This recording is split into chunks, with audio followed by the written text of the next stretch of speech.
গরম শেক নাকি ঠান্ডা ব্যথা নিরাময়ের জন্য কোনটি ভালো? হাজার হাজার বছর ধরে মানুষ রোগ নিরাময়ের জন্য গরম এবং ঠান্ডা শেকের ব্যবহার করে আসছে। খ্রিস্ট জন্মের 2500 বছর আগে থেকে প্রাচীন গ্রিস, রোম এবং মিশরে গরম এবং ঠান্ডা জলের থেরাপিউটিক ব্যবহার ছিল। তারা মাংসপেশির খিঁচুনি, জয়েন্টের ব্যথা এবং আঘাতের চিকিৎসায় গরম এবং ঠান্ডা জলের থেরাপি নিতেন। আমাদের দেশেও ব্যথা উপশমে শেক দেওয়ার প্রচলন অনেক আগের এবং আধুনিক বিজ্ঞান এর উপকারিতা প্রমাণ করেছে। থার্মাল থেরাপি বা তাপ দিয়ে চিকিৎসা এবং ক্রায়োথেরাপি বা বরফ দিয়ে চিকিৎসা আধুনিক চিকিৎসার একটি অবিচ্ছেদ্য অংশ। এবং বাড়িতে বসে আপনি নিজেই ঠান্ডা এবং গরম শেক ব্যবহার করে প্রাকৃতিকভাবে ব্যথা এবং ইনজুরির চিকিৎসা করতে পারেন। তবে কখন বরফ লাগাবেন, কখন বা গরম শেক দিবেন এবং কোনটি ব্যথা বা ফুলার জন্য ভালো, গরম নাকি ঠান্ডা, এবং কতক্ষণ গরম শেক বা ঠান্ডা শেক ব্যবহার করবেন, এসব নিয়ে এখনো অনেক বিভ্রান্তি রয়েছে। আমি আবু সালে আম্বিয়া, কাজ করছি ইংল্যান্ডের ন্যাশনাল হেলথ সার্ভিসে চার্টার্ড ফিজিওথেরাপিস্ট হিসেবে, এবং আমি প্রতিদিন শত শত লোককে তাদের ব্যথা নিরাময়ে সাহায্য করে থাকি। আজকের ভিডিওতে আমি ব্যথা এবং আঘাতের চিকিৎসায় গরম বনাম ঠান্ডা থেরাপি সম্পর্কে আপনার যা যা জানা দরকার সেগুলো নিয়ে আলোচনা করব। কোমর ব্যথা, হাঁটু ব্যথা, গোড়ালি ব্যথা, আর্থ্রাইটিসের ব্যথা এবং মা বোনদের মাসিকের ব্যথায় গরম এবং ঠান্ডা শেকের সঠিক এবং কার্যকর ব্যবহার আমরা এই ভিডিওতে শিখব। ভিডিওটি ভালো লাগলে এখানে একটি লাইক দিবেন এবং আপনার প্রিয়জনের সাথে শেয়ার করে নেবেন, সেই সাথে চ্যানেলটি সাবস্ক্রাইব করে নেওয়ার অনুরোধ রইল। আসুন প্রথমেই জেনে নেই গরম এবং ঠান্ডা থেরাপি অর্থাৎ হিট প্যাক বা কোল্ড প্যাক কিভাবে কাজ করে। গরম বা তাপ হলো ভ্যাসোডাইলেটরস। সহজ কথায় তাপ আমাদের রক্তনালীগুলোকে প্রসারিত করে। সুতরাং দেহের কোনো অংশে যখন গরম শেক দেয়া হয় সেখানকার রক্ত প্রবাহ বেড়ে যায়। এই বর্ধিত রক্ত প্রবাহ আরো বেশি অক্সিজেন, শ্বেত রক্তকণিকা এবং পুষ্টি সরবরাহ করে, যা ক্ষতিগ্রস্ত কোষের মেরামতের জন্য অপরিহার্য। তাছাড়া গরম বা তাপ থেরাপি আপনার পেশিকে শিথিল করতে, আপনার টিস্যুকে প্রসারিত করতে এবং জয়েন্টের মুভমেন্ট বা নড়াচড়া উন্নত করতে সাহায্য করে। মাসল স্পাজম, মাংসপেশি শক্ত হয়ে যাওয়া বা মাংসপেশির খিঁচুনি কমাতেও গরম শেক অত্যন্ত উপকারী। সাধারণভাবে গরম শেক বা হিট থেরাপি ক্রনিক পেইন বা দীর্ঘস্থায়ী ব্যথার জন্য একটি কার্যকর প্রাকৃতিক চিকিৎসা। তবে নতুন বা আকস্মিক ব্যথা বা অ্যাকিউট ইনজুরি বা পেইনের ক্ষেত্রে গরম শেকের ব্যবহার আপনার প্রদাহ আরো বাড়িয়ে দিতে পারে, এবং তীব্র আঘাতের ক্ষেত্রে গরম শেকের ব্যবহার ক্ষতিকারক হতে পারে। এখন জেনে নেই ঠান্ডা কিভাবে কাজ করে। ঠান্ডা বা বরফকে বলা হয় ভ্যাসোকনস্ট্রিক্টর, অর্থাৎ ঠান্ডা আপনার রক্তনালীগুলিকে সংকুচিত করে এবং এই অঞ্চলে রক্ত প্রবাহকে হ্রাস করে, এবং রক্তনালীগুলিকে সংকুচিত করার মাধ্যমে অ্যাকিউট পেইন বা অ্যাকিউট ইনজুরির ক্ষেত্রে প্রদাহ কমানোর জন্য এটি একটি দুর্দান্ত উপায়। এজন্য নতুন এবং আকস্মিক কোনো ইনজুরি বা পেইনের ক্ষেত্রে আমরা সেই এলাকায় ঠান্ডা ব্যবহারের পরামর্শ দেই, যা প্রদাহ কমিয়ে নিরাময়ে সাহায্য করে। যেমন ধরুন, হঠাৎ করে আপনার পা মচকে গেল, এটি একটি অ্যাকিউট ইনজুরি। এর জন্য বহুল প্রচলিত প্রাকৃতিক চিকিৎসার নাম হচ্ছে প্রাইস, প্রোটেকশন, রেস্ট, আইস, কম্প্রেশন এবং ইলেভেশন। তাহলে আমরা জানলাম যখনই কোনো নতুন ইনজুরি বা অ্যাকিউট ইনজুরি হবে এবং প্রদাহ সৃষ্টি হবে, তখন সেখানে আমরা বরফের ব্যবহার করব।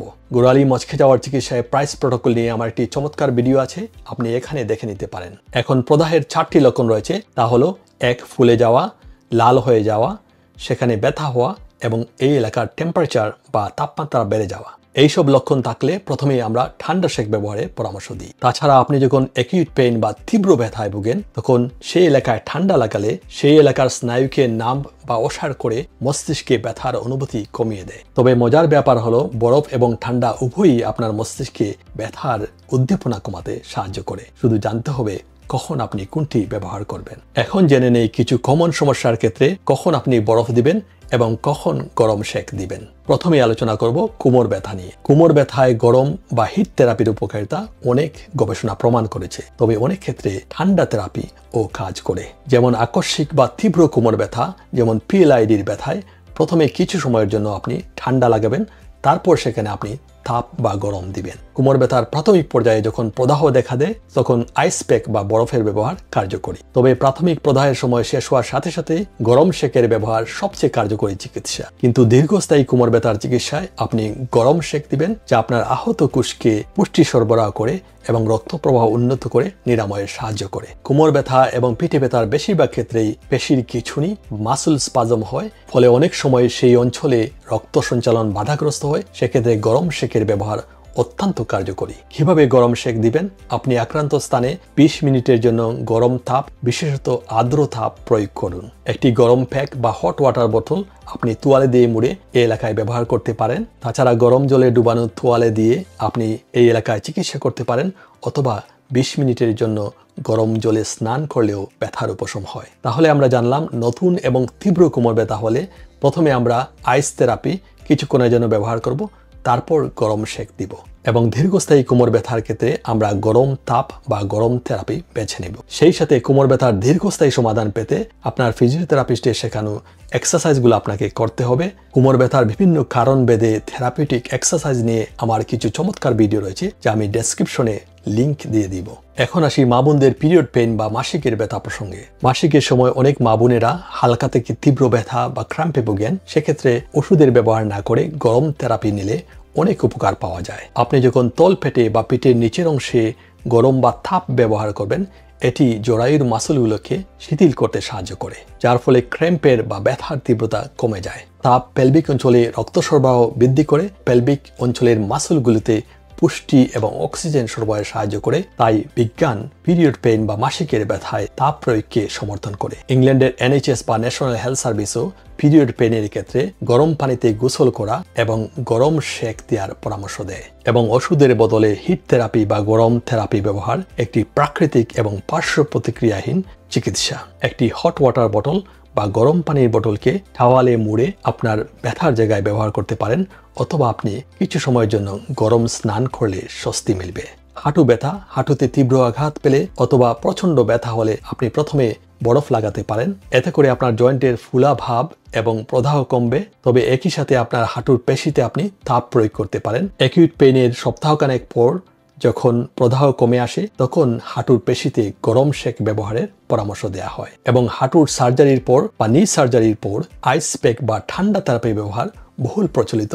এতে করে প্রদাহ কমে এবং সেই এলাকার নিরাময়ে সাহায্য করে। অন্যদিকে অস্টিও আর্থ্রাইটিসের মতো দীর্ঘস্থায়ী হাঁটু ব্যথায় গরম সেকের ব্যবহারের পরামর্শ দেওয়া হয়। বিশেষত সকালবেলায় যখন হাঁটুর জয়েন্ট শক্ত হয়ে যায় এবং লুব্রিকেশনের প্রয়োজন হয়, তখন গরম সেকের ব্যবহার অত্যন্ত কার্যকরী। তীব্র গোড়ালি ব্যথা এবং পা মচকে গেলে প্রথম 2 থেকে 3 দিন আপনি আইস ব্যবহার করতে পারেন, কিন্তু তারপর যখন প্রদাহ কমে যাবে, ফুলাভাব কমে যাবে, তখন আপনি গরম সেকের ব্যবহার করবেন। আপনার হঠাৎ পা মচকে গেলে অথবা গোড়ালিতে তীব্র ব্যথা হলে 20 মিনিটের মতো বরফের কুচিকে একটি ভেজা টাওয়ালের মধ্যে মুড়ে ব্যবহার করুন। আপনি দিনে 3 থেকে 6 বার বরফ ব্যবহার করতে পারেন, কিন্তু যখনই দেখবেন ফুলা কমে গেছে এবং ব্যথা নিয়ন্ত্রণে চলে আসছে, তখনই আপনার বরফ ব্যবহার বন্ধ করা উচিত, এবং আপনার ফিজিওথেরাপিস্টের শেখানো ব্যায়ামগুলো করা উচিত, যা আপনার সম্পূর্ণ নিরাময়ে সাহায্য করবে। গ্যাঁঠে বাত বা গাউটের চিকিৎসায় বিশেষজ্ঞদের মতে গরম এবং ঠান্ডা উভয়ই উপকারী। গাউটের ফ্লেয়ার বা গ্যাঁঠে বাতের প্রচণ্ড ব্যথায় আইস প্যাক ব্যবহার করলে ভালো ফল পাওয়া যায়। তবে দীর্ঘস্থায়ী গাউটের ব্যথায় ব্যথার স্থানে গরম সেক দিলে সেখানে মাংসপেশি শিথিল হয় এবং রক্ত সঞ্চালন বাড়ে। তাই দীর্ঘস্থায়ী গাউটের ব্যথায় একবার গরম আরেকবার ঠান্ডা ব্যবহার করলে স্বস্তি পাওয়া যায়। গাউট বা গেটেপাত হলে কি খাবেন কি খাবেন না, এ নিয়ে আমার একটি চমৎকার ভিডিও আছে, যা আপনি ডেসক্রিপশনের লিঙ্কে গিয়ে দেখে নিতে পারেন। তাছাড়া ক্যান্সারে আক্রান্ত ব্যক্তিরাও গরম এবং ঠান্ডা সেক তাদের ব্যথা নিরাময়ে ব্যবহার করতে পারেন, তবে সতর্কতার সাথে ব্যবহার করতে হবে। বিশেষত ত্বকের যেসব স্থানে রেডিয়েশন থেরাপি দেওয়া হয়েছে এবং ব্রোকেন স্কিন বা ওপেন স্কিন, এইসব এলাকা এড়িয়ে চলতে হবে।